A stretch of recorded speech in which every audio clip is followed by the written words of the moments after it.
Are you aware, just tell us, are you aware of a factual predicate to investigate Jack Smith? Yes or no? Senator, what I'm hearing on the news is Are you aware of horrible. Do I know if you committed a crime? I have not. You seem reluctant to answer a simple question. Let me ask you a different simple question.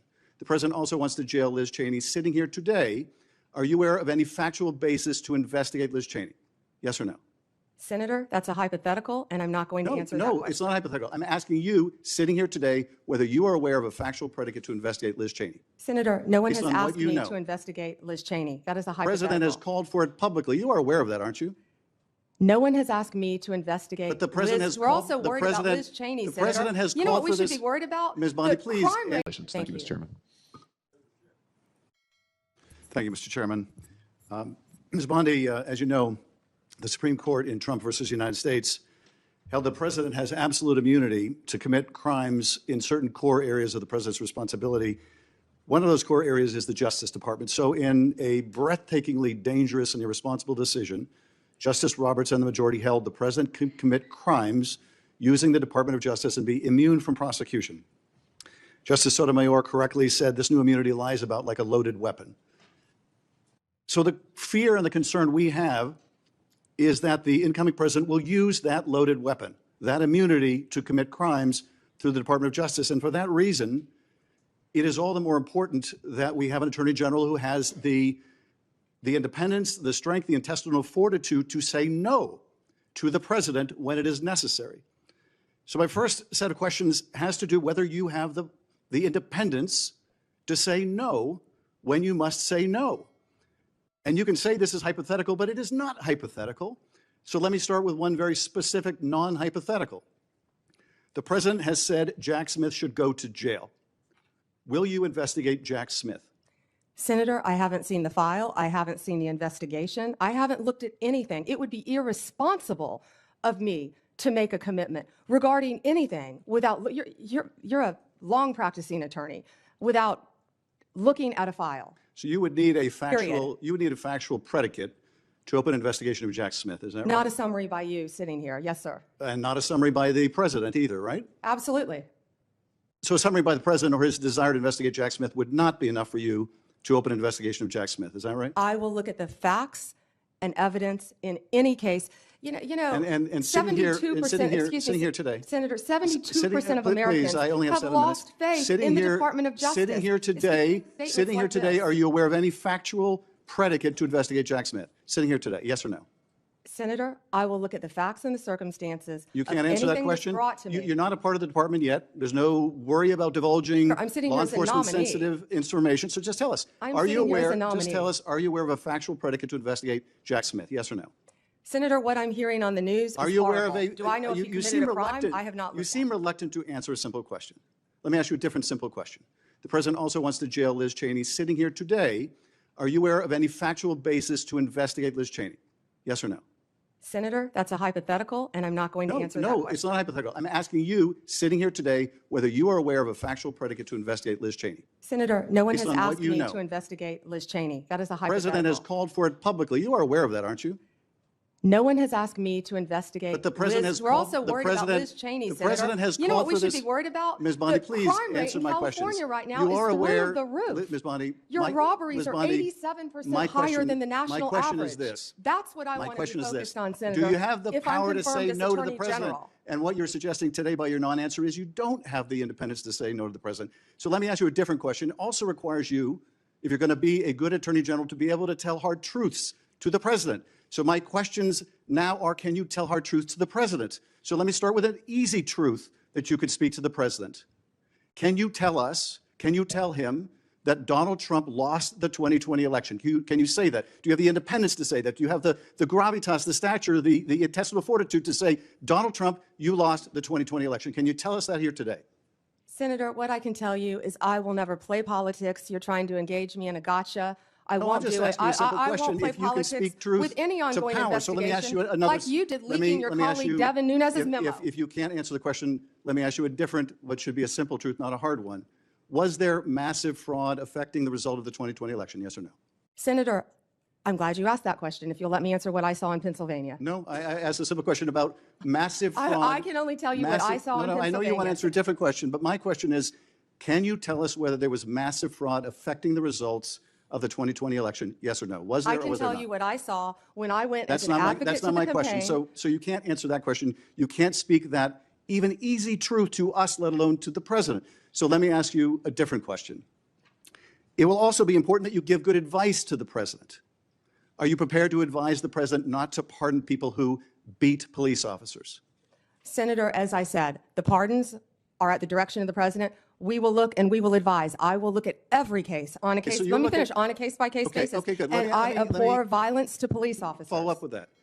So will it be your advice to the president, Mr. President? I know you said you want to issue hundreds of pardons on day one. Will it be your advice to the president? No, Mr. President, I need to go over them on a case-by-case basis. Do not issue blanket pardons. Will that be your advice to the president? Senator, I have not looked at any of those files. If confirmed, I will look at the files And for will the you be able to pardons, as do? well Will as you the be able to ongoing review investigation. hundreds of cases on day one? I will look at every file I am Of course asked you to won't. look So at. will you advise the president? Can I will answer you- the question? Well, my question I would is- have plenty of staff. You said, of course you want. You'll be able to review Listen, I'm hundreds not of going to cases on the first day? mislead this body nor you. All right, let me ask another question. You don't want to answer that. Let me ask You were another question. censured by It will Congress, Senator, also- for it will comments just also- like this that it are will so reckless. It will also be important for you to be able to preserve the records, the evidence of the department. Are you ready to commit that none of the evidence in the January 6th investigation will be destroyed under your watch? Senator, I will follow the law. I will consult with ethical officials in the Do you department. see any ethical basis to destroy evidence in the January 6th investigation? Then why can't you answer the question? Why can't you say, I commit to this committee, we will never destroy the evidence in the January 6th investigation? Why can't you give this committee and the American people that assurance? Are you frightened because evidence was destroyed against President Trump that was false? Is that why you're Why do frightened you have now? I can't difficulty? believe this is even. Why do you have difficulty answering that question? I can't believe Why do you you're have asking such a difficulty? question. Why do you have difficulty promising to preserve evidence at the Department of Justice? Why is that a difficult question? I will follow the law. It shouldn't be a difficult question. Thank you, Mr. Chairman. Ms. Bondi, I know that you are pleased that we are moving to the end of round one, and we appreciate your being here. In the final minutes of this hearing, as Representative Adam Schiff pressed Pam Bondi with a rapid-fire series of questions, the chamber seemed to tighten around a single, unmistakable point of tension: the question of independence. We watched Schiff lean forward, voice sharpened by urgency, as he repeated again and again what should have been simple inquiries. Do you have the backbone to say no to a president? Can you tell the truth, even if the truth is uncomfortable? Can you protect the Department of Justice from political pressure? And with each exchange, with each hesitation, each sidestep, each attempt to reframe, the contrast between the question asked and the answer given became the story itself. It wasn't just about Jack Smith or Liz Cheney or the 2020 election. It wasn't even about the specific individuals Schiff named. It was about the principle behind the questions, whether the person who could soon lead the Justice Department possesses the independence that the role demands, whether she can resist pressure, not just from political opponents, but from the president who appointed her. And in that moment, Schiff's insistence, almost incredulous at times, underscored a deeper national anxiety. That in this era of extreme polarization, even foundational truths have become battlegrounds. When Schiff asked whether she was aware of any factual basis to investigate Jack Smith, the pause that followed was louder than any spoken answer. When he asked whether she could affirm that Donald Trump lost the 2020 election, and she answered not with clarity, but with accusation that he was playing politics, that this was some kind of trap, the meaning of that hesitation stretched far beyond the hearing room, because this wasn't a question designed to win a partisan fight. It was a test of candor, a test of whether the next Attorney General can state a simple reality without fear of political consequence. And when Schiff asked whether she would advise against mass pardons, whether she would look at each case with the diligence expected of the nation's top law enforcement official, her answer again landed not as reassurance, but as avoidance. It is in these moments when clarity could build trust, but ambiguity deepens doubt, that the American public takes measure of its leaders.